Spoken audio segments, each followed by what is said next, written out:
Hey, this is Stephanie. Today I am talking about a resource that's available to you that you might overlook if someone's not currently on their deathbed. I want to provide you with resources because I think it takes a village. You know, they often say that when we're raising littles, it takes a village to raise a family. It's like, yeah, well, family extends long after we have kids at home, right? Family, or your family, it goes on and on and on and on for all of life. So that village, it just keeps growing. And I think it's super, super necessary, especially in end stages of life or end disease processes. So it takes a village, and I want to make sure that you have resources so that you can build up that village. So today I want to talk about hospice and palliative care.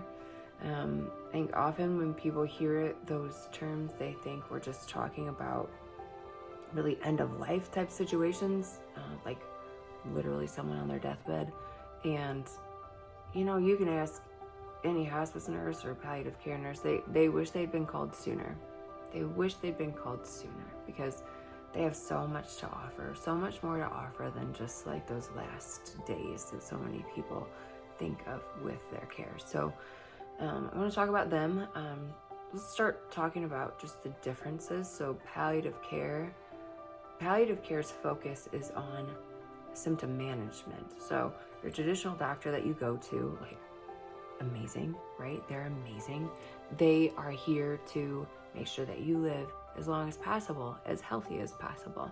Palliative care, their focus is you have these diseases and how do we best live with them? Okay, I share a quick story just about, I saw someone once have a palliative care visit, and he had a lung condition and was frustrated because he wasn't able to work around in his yard.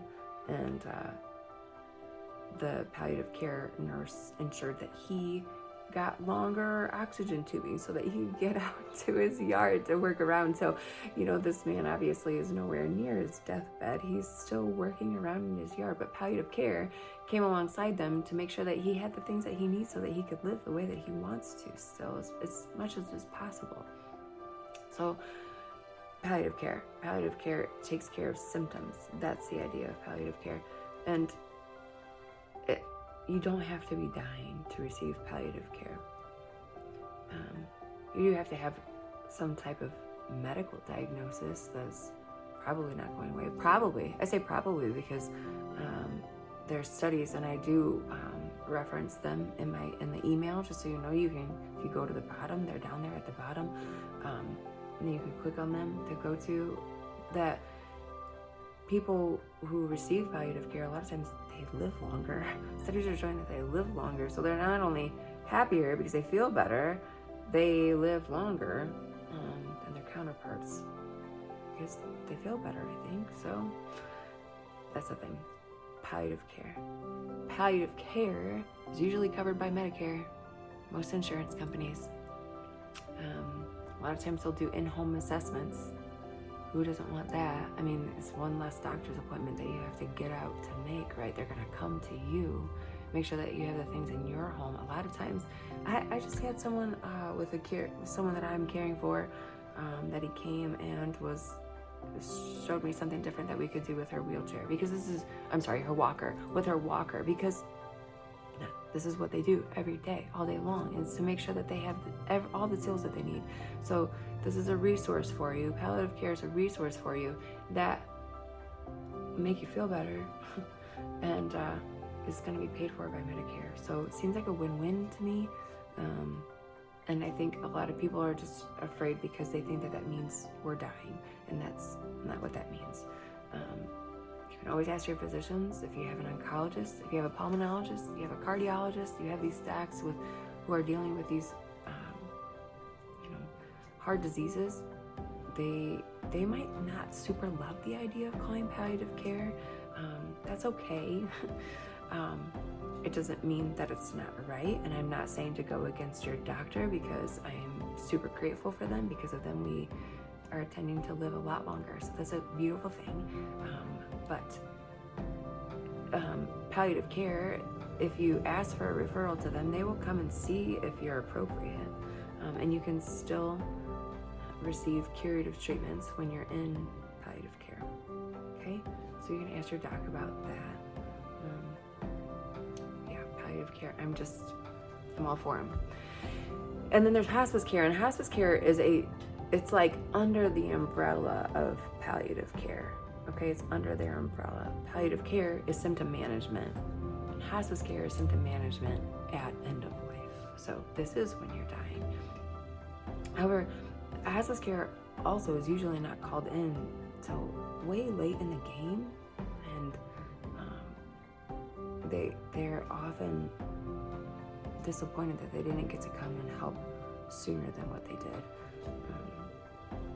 This isn't just like, you don't just call hospice. You can, but it is someone to add to your village. It is someone to add to the help that you need and want for your loved one when you're caring for them. A really difficult time, right? It's another set of eyes. It's another set of hands.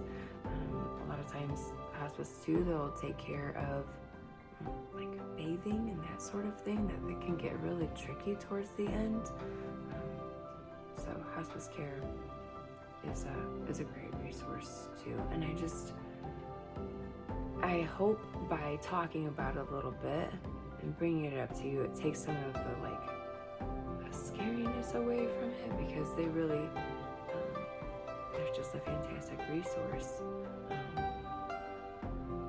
What else do I want to say about it? Oh, I want to say one of my biggest pet peeves is when people will say, like, there's nothing else to do, so let's call hospice. And it's like, oh my goodness gracious. There's so much to do. There's so much to do. And there's the other thing I wanted to address is that I think a lot of times people feel like it's giving up. Like, I'm not ready to give up yet. Ugh. And it breaks my heart because I know this is touchy. It's hard.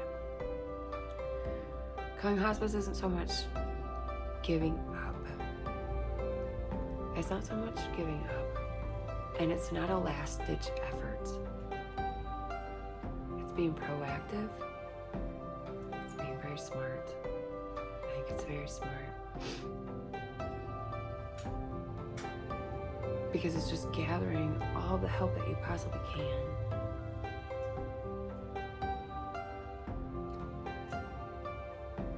I think it's maybe the best way to fight. Maybe the best way to fight. So if you have questions about that, if you need encouraged about that, if you're not sure if it's right for you, please feel free to message me and let's talk about it with you. So that's encouraging. Blessings to you as you take care of yourself and your loved ones.